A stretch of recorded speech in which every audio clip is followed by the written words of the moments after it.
Hi guys, welcome to a new video. This week we're playtesting Gardy, or a Gardy combination. So I'll be posting the list in the comments for everyone, should you want to look at the list again, as always, review. So our first game to us is an Alakazam. We win the coin flip, which is to go second, so our opponent goes first. We get an okay hand, not great, but I go Monkey active, Ralts on the bench, hoping that we're able to get the setup for a decent Evo play. As you'll see on my turn, I don't really get that, but I managed to Iono, hoping for something better, and it comes out worse. We start trying to set up our energy pool, and there's not much we can do, so we just have to sit and wait. Our opponent, on the other hand, has a pretty solid turn. You can see he just sort of gets the battle cage down, fences his bench. He Lilies, and then he goes for a turbo play where he evos his Alakazam this turn. As you'll see in 1 second, there's the Evo, and then there's the Rare County Evo. He just takes it easy. We get an energy, we retreat, we try to stall him out for a bit, and we try to bring up the other runaway draw with the energy on. Try to force him to discard his energy, but he gets another Alakazam. He's getting comfortably set up, and this game isn't looking overly promising at this point, as you can see. And then he goes for the boss. He then sets up, gets more draw, and he hits us with the Alakazam for the knockout, which is a tad bit problematic, but we're Gardy, we come back. That's the plan here. So we set up our energy, and we get nothing. So we then wait again. He then just, as you can see me checking out his Pokemon, he goes for a quick, simple knockout. This is where it starts coming back, but you'll see in a second I make a heavy misplay. So we put the creatures back in the deck. We get a monkey and we Nest Ball. That should have been a Ralts, but we didn't. And then we get stuck with the Evo and Energy and Gardevoir and Rare Candy, where if we had got a Ralts, that would have been quite a comfortable turn. We try to stall him out with the Flutter Mane and the active, hoping he can't run away draw. But with 17 cards in hand, it'd be very hard not to. And as you'll see on his turn, he gets the Hilda, he gets the energy, he draws more, and he starts setting up. That's the special energy for draw 4. So this is where I'm thinking I might be able to stall him out, just sort of energy hold him, because we don't get another route. So now we've got pretty much everything for big, heavy attackers, but it doesn't go our way. So he does passes, runaway draws. He's sitting on 5 cards. It's not great for him, but he's happy with it, because Alakazam will never deck out.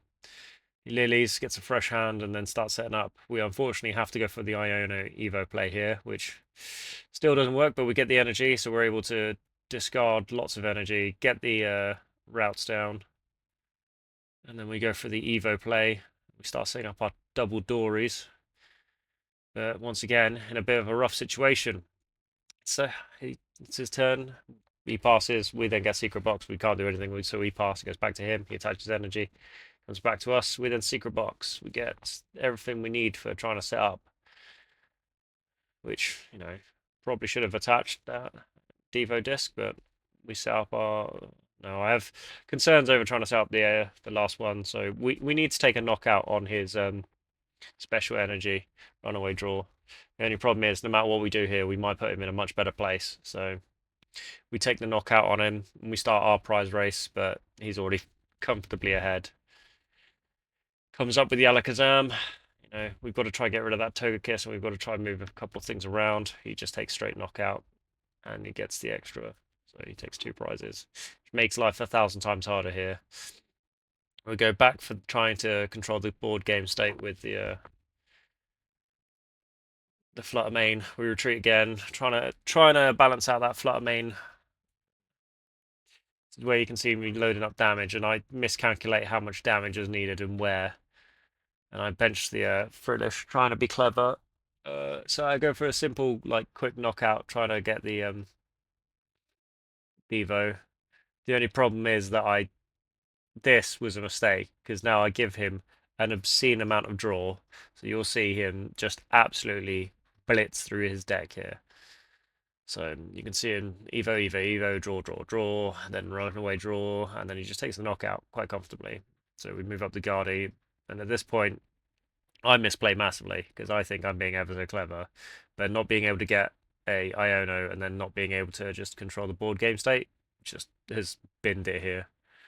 So we go for trying to like control it, but as you'll see in a second, I just scooped the game because there's not much we can really do.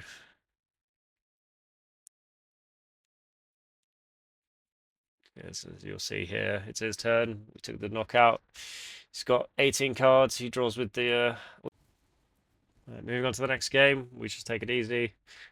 Coin flip. We choose to go second, as always. We get a duff hand, which is a bit of a nightmare, but you know, it is what it is. So we start Mimikyu, we bench Ralts. It's not overly great hand, but you know, it's Gardy. We can pull it back, and that's the ideology. So we get the Jellicent after Iono. We get the Frillish, we attach energy, we got the free retreat, and we just try to item lock them here, try to control the game a bit. It does go in our favor a little bit, but they do get the Evo and they do have the energy and they hit the festival grounds. So they are Lillie straight away, getting their setup, board state. The one thing I don't like about this deck is that they just take back-to-back double hits pretty quickly. And unless you can do something about it, put the energy back, yeah, this is where I try to stall them out, try to be clever, attach the energy for turn. And what happens here is that he simply Evos in Seeking, attaches an energy, and then he takes a beautiful knockout on my active. And then he takes damage on my Mew, which is very concerning in this game. But against that deck, it's very difficult. They get the free search, they get the free pivots, they get the free everything. But the problem is it's susceptible to certain decks. So, you know, we get the ability to get our board state trying to set up again. We start trying to set up more. I start panicking about what I want to get rid of and what I want to do. So this is where I start trying to set up the my Gardevoir, so then we can sort of try to set up an attacker, try to get something going. Because I know that no matter what happens here, he's going to be taking at least one knockout. We've got to try to get the game going, but we need to try to control what he's searching for. So we take his search Pokemon out. Only problem is, it's Hydro Apples. He's just going to get another 45 more basics out, and he's just going to go for taking back-to-back knockouts. So this is where we need to start thinking like a couple turns ahead. We need to start looking at like getting something big and chunky down in the active. That if he does take a first knockout, he can't take a second knockout.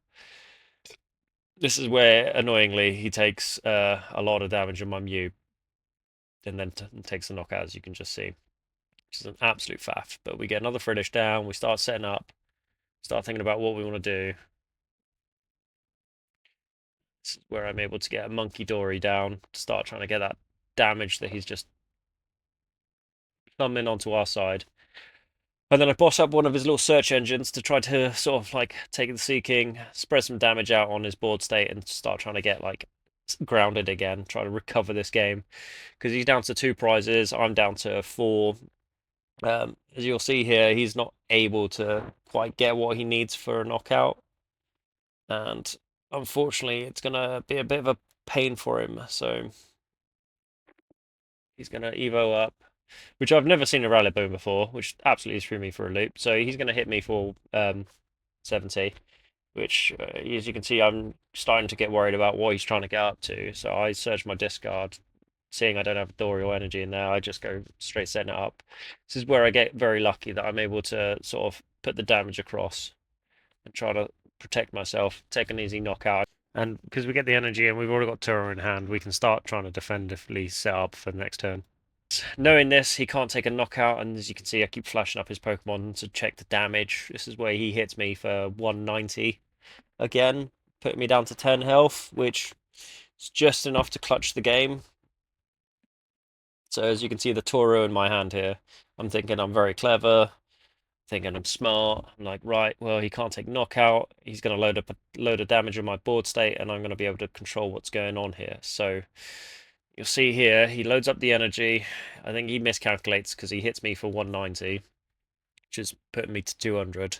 It's not quite enough for knockout, and I just move all the damage back across to his board state, and I take another knockout with the Dories, putting me down to 2 prizes here. So this is where I'm like, right, Turo, bounce that away, and we can start getting the third Dory set up. because everyone loves Dora the Explorer in this meta, where everyone just non-stops monkeys damage across everywhere. So you can see I start setting up my Screamtail. I take out his active, knowing that he's probably not going to be able to do anything. He needs to take 2 prizes. I need to take one. He then, you'll see in a second, scoops because it's pretty pointless for him to carry on playing because he can't take a big double, like, basic knockout, and he can't take a 2 prizer. So we'll just see this happen out and roll it. Search.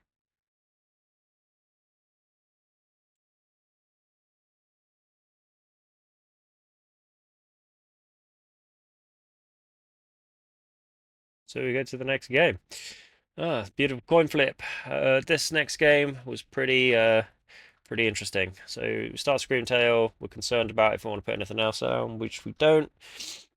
This is a Frogger deck, so it's pretty much the Zard format, but with that beautiful Greninja fighting type. Now this game doesn't go that far. You'll see me start setting up. You see me attach the energy, and like I consider the Fez, and I don't in the end. I just slap his Pokemon. I get very lucky. Like he has clearly no rare candies in hand, and he doesn't quite have what he needs to go for the turbo like boost. So he just goes for basic level ups and controls the board state. He then just passes. I managed to get the Evo. I considerations. I could go for Secret Box, but I decided to go for the Lilies. I get the Secret Box again, like a jam land here. I then Secret Box to get rid of a bunch of stuff, get another Lilies, Evo. I'm not taking knockouts here, but what I can do is I can get the Evo play, discard energy, get everything going, discard more energy, and then just try to Evo for the Frillish and Jellicent. The game bugs out and stacks it all. I give him the thumbs up and he scoops. So yeah, we go to the next game here, and this is where it starts turning pretty horrid. And I make 100 misplays. So this is where I should have started Screamtail. Double, I thought double routes. I thought it was, yeah, silliness. Screamtail should have been in the active with the 2 routes, one on bench, one in the active. If I got Devo or Evo, I could have gone. This is where I see my opponents playing the Speedo, and I absolutely petrify myself. I try to Lilies, hoping that I can get the board state set up in a sense that I can start trying to get more going. I'm trying to just mass discard, try to get the game state ready so I can try to control it. Because I know that he's not going to do anything to unlock me. So this is where I get a tad, I would say unlucky, but it's lucky. He only takes a pretty basic knockout here. So you'll see as he evolves into Troxel, it's bringing up on my screen like, what the hell is this? He then Ultra Balls for a switching Pokemon, which allows him to switch his bench with his active. And I'm thinking, oh, a comfortable 2 prizer, that'll come in handy down the lane. But this is where it doesn't quite hit his Sharpedo, so he thinks outside the box, and it absolutely caught me off guard that he double poisons his bench Pokemon. He then attaches a Dark Energy for turn, and then he shifts up the Pokemon for a quick cheeky knockout, which was slightly infuriating. But I think, okay, right, I've got another one set up, it's fine. So I'll move up my active, I'll set up another one, I'll rare candy into Gardy, I'll attach my Dark Energy, and this is where it gets a little clutch because I don't have the second set up and I don't have like any draw support, so I had kind of try to hope that I can take a very easy knockout by just stacking up damage. Now, my opponent is much better than me because he gets supports, but he lilies into a fresh hand. So luckily, he's already taken a knockout, so he only gets 6. And then he gets the Dark Energy where he moves the damage back to my board state. And then he's able to take another comfortable knockout, which was mildly annoying. But, you know, we start trying to get the game state set up to where we want it to be. Because we think, right, he's got the advantage on type, but at least we can try to start setting up to try get a bit more. But he goes for the just basic little knockout again with a basic Pokemon, moving his poison away. So we get the Iono, we put him down to a card size of 4. We start trying to set up our other Pokemon, trying to be clever. We Ultra Ball, our trash. We get Fez. We try to get our draw support going. I keep nervously trying to decide what we want to attach. We don't get the energy for the second Munkidori, but what we can do is we can just retreat, move damage across to where we want it, and try to start getting the game started, because we know that it's going to take a knockout with the upkeep, but I miscount the damage. I put all 30 across, and I take knockout that way. I then try to take a knockout on the Munkidori, but I should have taken the second fish. That was a misplay there, because you now see him, and it's like search for his Mega Evo, evolves up. He then uses Troxel's abilities twice. Oh, he Ionos me first, which helped massively, but it was a bit of a problem. As you can see me checking out the shark, trying to figure out what it does again, knowing that he's then just going to switch it across, take out my active, and I'm going to move up my Gardevoir in a sense of hoping that I can try to just get a few things sorted. I attach my energy, I Lilies, I don't quite get what I want, and I'm trying to search out, trying to dig through my deck to see if I can cut things down a bit. I start considering my plans here, and I'm thinking, right, I'm going to stall out my opponent. I'm going to put the damage on myself, retreat, and then I'm going to try counter catcher his Pokemon, try to put a load of damage on myself and transfer it across. Thinking, right, let's start trying to set up a few things. We'll move all the damage across, take another knockout, not quite get what I want. Right, so we damage load up his state. Now, this is where it starts falling apart for me, because he plays the mountain, reduces my health pool, he gets the Dory. Annoyingly, you're going to see in a second that he's going to boss up my Gardevoir, which means he's going to be able to switch his active quite comfortably, but as you'll see, he'll attach an energy, he'll then subjugate and chains himself to bring up his new active. He'll switch the energy across onto his monkey, and then he moves the damage onto my side for a quick cheeky knockout. Now I do have Stretcher in my hand, so I can get the Gardevoir up again. But what we needed is a big hefty Pokemon to be able to take a big hefty knockout. And what you're going to see is an absolute monstrous misplay from me here. So I'm going to get my Gardevoir. I don't know why I even considered getting something different. I'm going to then bounce the mountain, Secret Box, the energy, and a few other things. And I'm trying to set up my hand here because I'm thinking, right, I'm going to go for a Devo play, which would have been really, really clever if I had moved the damage around correctly, because you can see I've got 3 Dories set up, so I can move 90 damage. And then I Iono him down to 2. Oh, 1. And this is where I move all the damage across, start setting everything up, and I absolutely do the 400 IQ play of minus 12. Because, as you can see on his active, there's 1 less HP. And he loses the poison because he gets devoed, and that's the game there. And I just scoop. We go to the next game, and it's going to be a repeat of itself, where I'm just like, oh, monkey, Ralts. My opponent then flips over his Pokemon, and it's a monkey again. I'm like, right, so I'm thinking it's probably going to be a Gardy, but then it's a Troxel and Speedo go down again, and I'm like, right, this is going to see a repeat of last game. We're going to do better this time. So this time we're trying to like get ourselves in a board state, control it, trying to get the Dories down, trying to get everything going. I really hammer through my deck here, trying to like sort out as much as possible on the off chance that we can get a decent setup.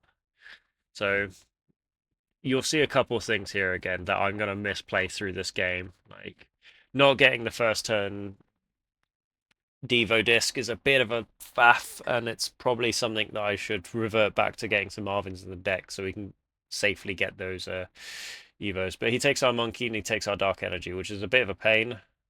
We then get the...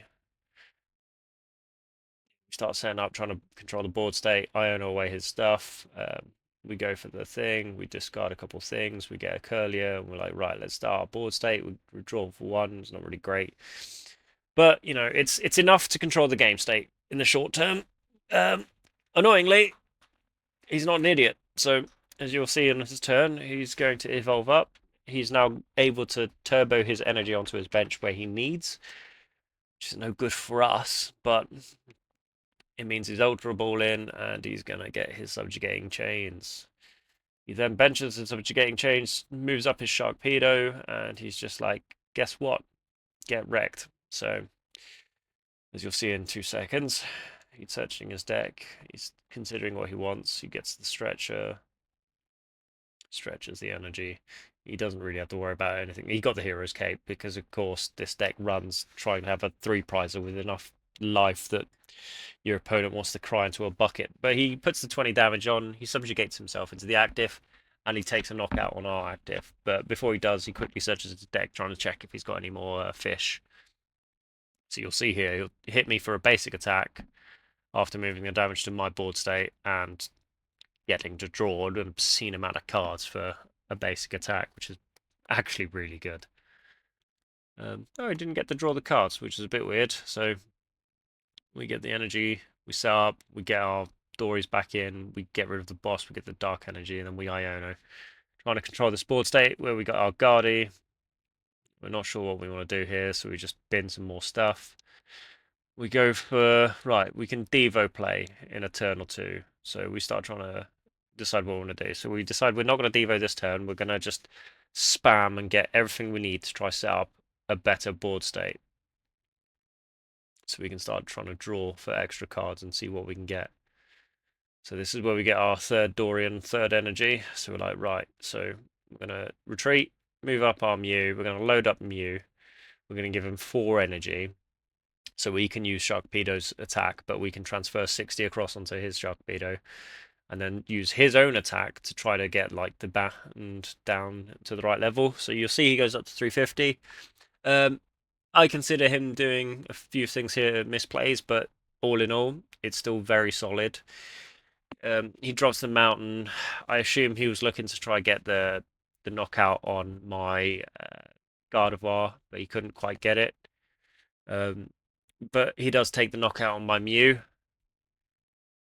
So, as you'll see, he switches around, moves some damage across, gets the damage onto my Ralts again. He's trying to damage up my Ralts and my Gardevoir for like a cheap chump knockout at some point. And he takes the Mew. We then move our Gardevoir into the active, and we're like, right, this is where we're going to go try to go for a big play. So we load up our damage, we switch it across, we move up our control, we put the energy on there for a turn. Like, we should have probably done a couple things differently, but, you know.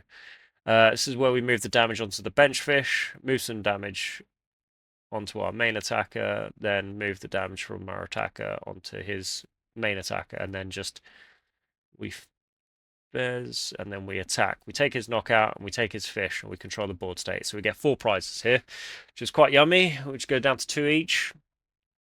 Now, he is dark, so he gets the advantage on everything. So this is where he has a beautiful play, I have to admit. But because he moved up his Fezandipiti, he can't use the draw ability. So he starts trying to set up a few things. He goes using his items. And then he sets up his subjugating chains. He retreats into the chains, draws, and then he doesn't quite hit it, so he scoops, which, you know, is fair. We go to the next game, which is a lot of fun because this took me by absolute bloody surprise. It's a wall deck, and I was not expecting to see it. But I don't think my opponent knows how to play walls properly, so as you'll see in a second, I'm just doing Gardy things, trying to set up. He puts down his little Fountain Rotom after doing a search for it, and there you go, there's the things, little Rotom, and he gets 3 giraffes, which I was like, what the hell is going on here? What's that going to do? He gets his Mist Energy, and he goes for the double Evo. Being thrown for a loop, I'm just like, whatever. I'm just going to go get my Kirlia from my discard, return it back to my deck, and just go trying to search through things. This is where I start trying to set up like a better board state, trying to slow evolve, trying to get things going. My opponent, and that's me reading his cards, because I have no idea what's going on here. Because I'm like, right, I can't attack him with the X's, so I need to do basic shenanigans, and I'm absolutely thrown for a loop. So he's just getting his Dory set up, because I assume, like any other wall deck, he's just going to sit with his wall active, tank my damage and ping it all back to me, which he doesn't do in a weird sense. So I start trying to thin out my deck. And you see I get my energy, my Gardy, and my Screamtail, which is like dream scenario. I thin my deck a bit further because I know I don't need the rare candies or anything like that. Sadly, I was trying to find Mystic Garden there, but I don't quite get it, which was a bit of a nose. So what I do here is I just ping a bit of damage down myself, I transfer it across, and I just poke him for 20 so he can't use items. I'm just trying to control the board state, control the game, and just make it so he can't quite get to what he wants. It kind of goes 50-50 here, which because I'm still trying to figure out what he's doing. He's just thinking, right, I'm going to set up a wall of Dories. I've got my EXs. I can just have a great time. I have to bin my hand, which annoys me, but I then start setting up more. At this point, I'm right. I got Screamtail. I've got what I want. So I need to make sure I'm controlling the amount of energies in my discard that at no point can he boss me up and trap me. So I move the damage across. I then Screamtail one of his monkeys with the energy. And the game plan here is take the monkeys. Basically, like a cat with claws, we declaw it, which is horrible. Don't do that. But we are punishing our opponent and controlling it. So this is where you can see he brings up my Fezandipiti with boss. I just attach an energy, give him the old thumbs up, move up. Like I have to put the extra energy on there, but I just discarded 2, so I can take the other monkey again. So as you can see, game plan still going, controlling it, going with monkeys, just remove his sort of weapons of like control. He again tries to stick up my Fez. Once again, I'm a Gardevoir. I'm running 8 psychic energy, so I just attach a retreat. I go back into the Screamtail and I take his third monkey. So now I'm looking at 3 prizes. This is where a couple of things happened that took me by absolute surprise. So he moves up the his attacker, he takes a knockout and he bamboozles me. Right, this is where I make a couple mistakes, but it does allow me to get a screen like the oh, the Pokemon that stops the active ability, which is solid because if he's got no ability, he can't not be damaged. But it's still a basic, so it doesn't really matter anyway. But what I do here is I start trying to put the damage on his board state. I take his active and I transfer the damage across. And I get my Mystery Garden, and I go back to trying to read what that actually really does because I'm concerned. So you see Arven's, he goes for the Turbo Energizer and the Earthen Vessel. So he's trying to set up his attackers in a sense. He turbo energizes, he gets the damage across, which then allows me to do a couple things really. So I just start trying to move damage across, trying to set up everything. And I just do 90-20. So his next turn again. This is what took me by surprise. So he manages to get the energy. He heals 80 off with his ice cream cone. And the Ionos me, which was a bit annoying, but not the end of the world. I got Fez down. What I completely forgot when I read his ability, his attack, is that it does 160 to the active and then 30 to the bench. So he takes 2 knockouts, which was a bit of a faff, but I'm like, right, well, we can get things sorted. We get our Mew, we get our Fez, and we get the old Mimikyu. Team Rocket's Mimikyu, what a babe. So we retreat up, we go into the Team Rocket's Mimikyu, and we're like, right, you want to attack for silly numbers, we'll attack for silly numbers. So we'll move the damage across over to him and we'll use his attack for 160. Bench just gets absorbed. They're terrors. But, he's now thinking, the heck's going on here? And I'm thinking, what a great jolly afternoon. So he then tries to search out and he gets another Arven. He then starts trying to set up more monkeys. And this is where we get an absolute lucky AF play. So we're not saying we top deck, but we get what we need when we believe. So you see him set up here. He then thinks, right, well, he's clearly loaded his bench up with the X's. He can't take knockouts. So he's going to move the damage across to my Gardy. He's then going to hit me, knocking out my Team Rocket's Mimikyu. And I just move up my Mew. I draw. I get the Night Stretcher. I get the second Dory set up. And I just move the damage across to him. I take the knockout and I win the game.